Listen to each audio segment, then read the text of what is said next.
On the anniversary of 9/11, September 11, 2012, the New York Times featured in their op-ed section a story by a former reporter for the New York Times, Kurt Eichenwald. The piece entitled "The Deafness Before the Storm" serves as a companion to a book by Mr. Eichenwald, 500 Days, Secrets and Lies in the Terror Wars. The piece divulges that the Bush administration was privy to far more warnings from the counter-terrorist section of the CIA than the now infamous August briefing, bin Laden determined to strike in the U.S. The administration maintained that the briefing was not outlining an impending attack, but was merely a historical analysis of al-Qaeda. According to Eichenwald, this claim loses whatever credibility it had when standing in full view with the documents that have been made available to him. He writes, "While those documents are still not public, I have read excerpts from many of them, along with other recently declassified records, and come to an inescapable conclusion. The administration's reaction to what Mr. Bush was told in the weeks before that infamous briefing reflected significantly more negligence than has been disclosed. In other words, the August 6 document, for all of the controversy it provoked, is not nearly as shocking as the briefs that came before it." The direct warnings to Mr. Bush about the possibility of a Qaeda attack began in the spring of 2001. By May 1st, the Central Intelligence Agency told the White House of a report that a group presently in the United States was planning a terrorist operation. Weeks later, on June 22nd, the Daily Brief reported that Qaeda strikes could be imminent, although intelligence suggested the time frame was flexible. Eichenwald describes a situation where newly empowered neocons in the Pentagon had the rather strange idea that the reports of impending attacks by al-Qaeda were false flags and were merely designed to provide cover for the true threat, Saddam Hussein. This prompted the CIA to prepare another briefing. The U.S. is not the target of a disinformation campaign by Osama bin Laden. On June 29th, following this came more warnings of impending actions by al-Qaeda within the U.S. On July 24th, Mr. Bush was notified that the attack was still being readied, but that it had been postponed, perhaps by a few months. But the president did not feel that the briefings on potential attacks were sufficient, one intelligence official told me, and instead asked for a broader analysis on al-Qaeda, its aspirations, and its history. In response, the CIA set to work on the August 6 brief. All of this makes this narrative by Condoleezza Rice seem rather strange. You have said to us that the president directed the CIA to prepare the August 6 PDB. The extraordinary high terrorist attack threat level in the summer of 2001 is well documented.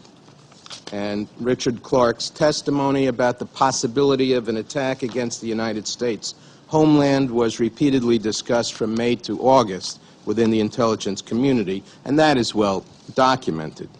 You acknowledged that Richard Clarke told you that al-Qaeda cells were in the United States. Did you tell the president at any time prior to August 6 of the existence of al-Qaeda cells in the United States? First, let me just make certain. If you could just answer that question, first, because I only have a very limited... I understand, Commissioner, but it's important that I also address... It's also important, Commissioner, that I address the other issues that you have raised. So I will do it quickly, but if you'll just give me a moment. Well, my only question to you is whether you told the president. But if you'll just give me a moment, I will address fully the questions that you've asked. First of all, yes, the August 6th PDB was in response to questions of the president. There was no recommendation that we do something about this. The FBI was pursuing it.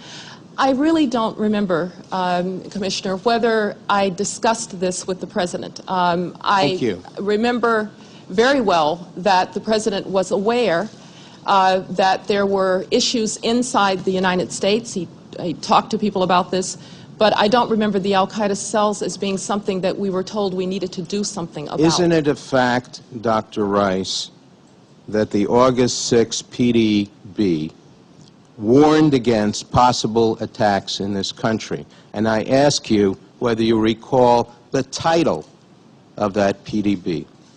I believe the title was Bin Laden determined to attack inside the United States. Now, the Thank you. PDB, no, Mr. Benveniste, I will get into I would like to finish my point here. I didn't know there was Given a that point. you asked me whether or not it warned of attacks. I asked you what the title was. You said, did it not warn of attacks? It did not warn of attacks inside the United States. It was historical information based on old reporting. There was no new threat information, and it did not, in fact, warn of any coming attacks inside the United States. Now, you knew by August 2001 of al-Qaeda involvement in the first World Trade Center bombing. Is that correct? You knew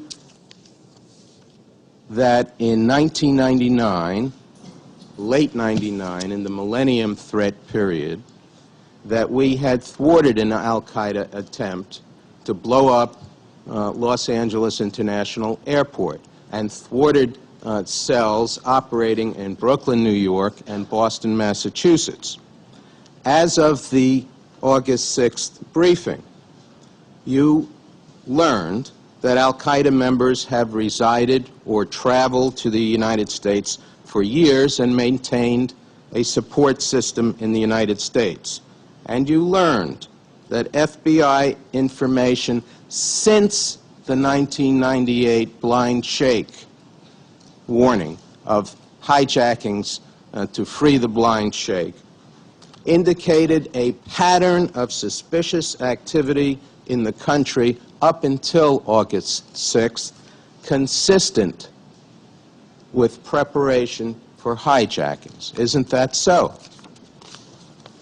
Do you have other questions that you want me to answer as part of the sequence? Did you not? You have indicated here that this was some historical document, and I am asking you whether it is not the case that you learned in the PDB memo of August 6th that the FBI was saying it had information suggesting that preparations, not historically, but ongoing, along with these numerous full-field investigations against al-Qaeda cells, that preparations were being made consistent with hijackings within the United States.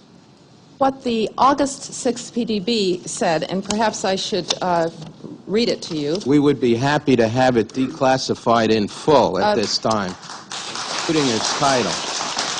I believe, Mr. Benveniste, that you've had access to this PDB. But we have not had it declassified so that it can be shown publicly, as you know. I believe you've had access to this PDB, exceptional access. But let me address your question. Nor could we, prior to today, reveal the title of that PDB. May I address the question, sir? Commissioner, this was not a warning. This was a historical memo prepared by the agency because the President was asking questions about what we knew about the inside. Now, well, if you were willing to declassify that document, then others can make up their minds about it.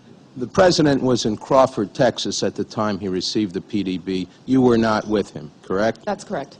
Now, was the President, in words or substance, alarmed in any way or motivated to take any action, such as meeting with the director of the FBI, meeting with the Attorney General, as a result of receiving the information contained in the PDB? The President was told this is historical information. I'm told he was told this is historical information, and there was nothing actionable in this. The President knew that the FBI was pursuing this issue. The President knew that the Director of Central Intelligence was pursuing this issue, and there was no new threat information in this document to pursue. Did the President meet with the Director of the FBI between August 6th and September 11th? I will have to get back to you on that. I'm not certain. It would appear that this one briefing that was released reluctantly by the administration was in fact released because it could be plausibly spun before the cameras in this manner.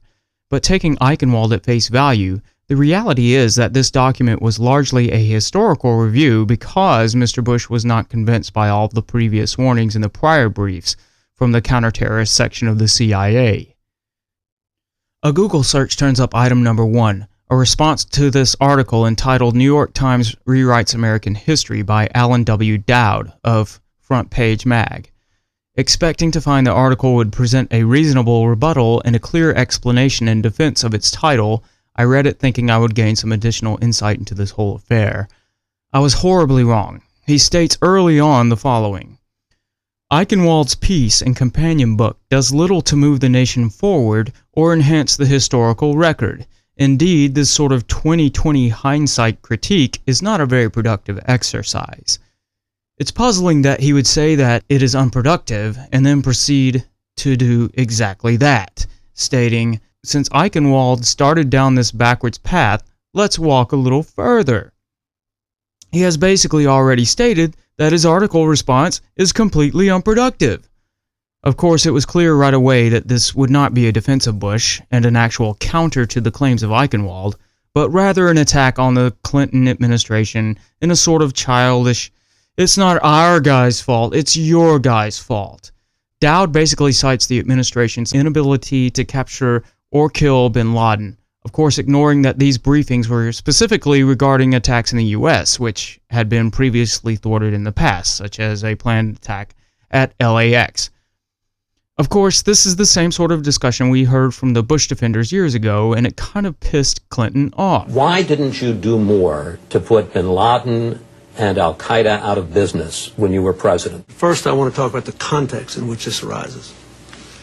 I'm being asked this on the Fox network.